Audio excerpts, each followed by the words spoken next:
Steve Milhausen here at UFC on Fox 2. We're here with UFC President Dana White. I'm from Chicago.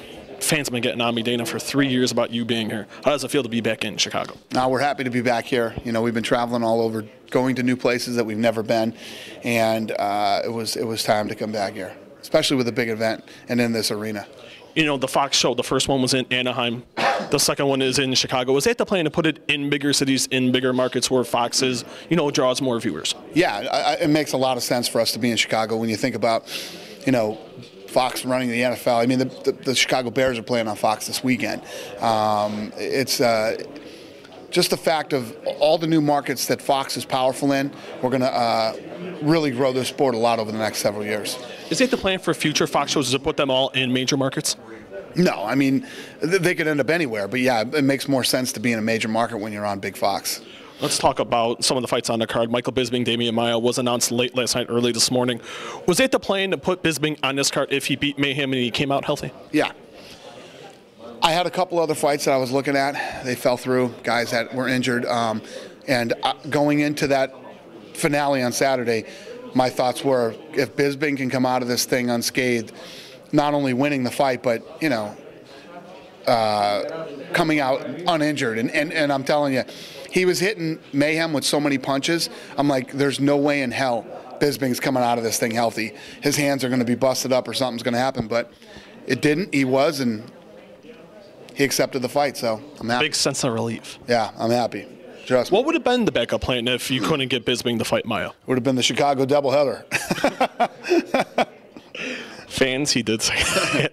Now let's talk about the Chael Sonnen and Mark Munoz fight. How much is it good to see Chael Sonnen? You got a guy that you don't get a lot of fighters that speak their minds anymore. He takes people say how he takes something from the WWE. Is it a sense fresh of relief when you hear guys speak their minds? And the fans do enjoy that more. The whole WWE thing, I don't get. People say that he comes off like he's in the WWE. The guy's smart. He's witty. He's funny, and he says what he wants to say. I don't know how that's WWE. Fans do say that. It's just one of those things where fans associate the UFC with the WWE, which to me is two totally different forms of entertainment. I agree. Now, what do you make? Is that the winner of Sonnen and Munoz? Will they be facing Anderson Silva, or is that kind of just a wait and see to when Anderson's healthy? No, the winner of that fight will face Anderson Silva. Let's talk about the main event. This main event, a lot of fans out here in Chicago are like, well, who's Phil Davis? Why was Phil Davis worthy of this opportunity? Phil Davis is undefeated. Phil Davis is undefeated in the UFC. I think he's 9-0. And, he matches up very well with Rashad stylistically. This is going to be a tough fight. Do you see Phil as a younger version of Rashad Evans? Yeah. I mean, he's a younger guy, and he wrestles just like Rashad does. But he's strong. He's powerful. He's dominant. He gets that takedown, gets that top position. And it was interesting at the end of the press conference today. There was a little heat between those two. Is that what you like to see? When you see fighters, sometimes they just get along, and they're like, does it feel like it help builds the fight more? And when fighters don't really get along? No, it doesn't matter to me. You're going to have situations where guys don't like each other. That's going to happen. But this sport is basically there's a lot of guys who respect each other, and it's normal. It doesn't matter to me either way. A couple little nuggets before you let you go, and thank you for the time, Dana. You announced last night that it is going to be Dominic Cruz and Uriah Faber as coaches of the upcoming season of The Ultimate Fighter. Was it just a no-brainer with those two guys, the rivalry, and the fact that fans did want to see a third fight? Yeah, no doubt about it. And I like bringing in guys who have something to offer to the contestants, as coaches. The guys can actually come in and learn, and you can definitely learn from guys like Uriah and Dominic. Did it help that this past season went so well? Yeah, I want every season to go well. No, just in terms of the fights were exciting and be like, maybe go with the bantamweight coaches. Listen, every time we cast a season of The Ultimate Fighter, I expect it to be exciting. I expect the guys to come in and give 100% and try to win the contract and try to get into the UFC. Sometimes you just get a weird crew, and you get guys who realize they don't want to be there or whatever the situation might be. I knew what we had last season after the fights to get into the house. That's why I showed every one of them on television. Now let's get into, they announced, one of the guys said during the presser, and I didn't even notice yet, about Spike TV airing a marathon on the night that you guys are going to be airing the Fox show. Why do you think they're doing that for? They got to do what they got to do.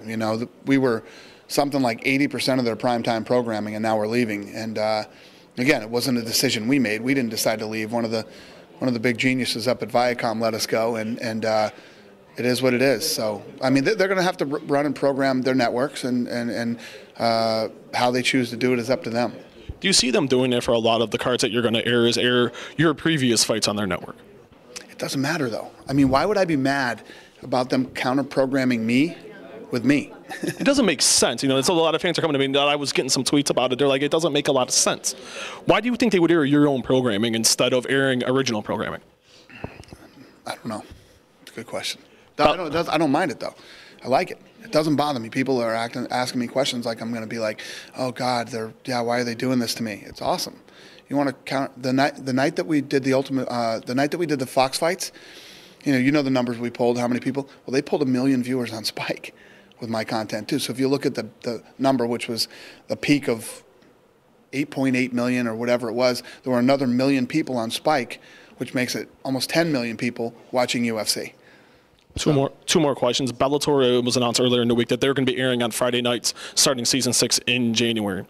I don't care what they do. Yeah, I don't care what they do. I mean, they got to run their business and do what they got to do. It doesn't.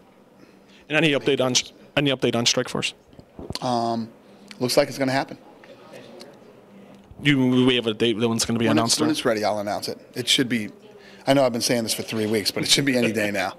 Dana, thank you for the time. Thank you.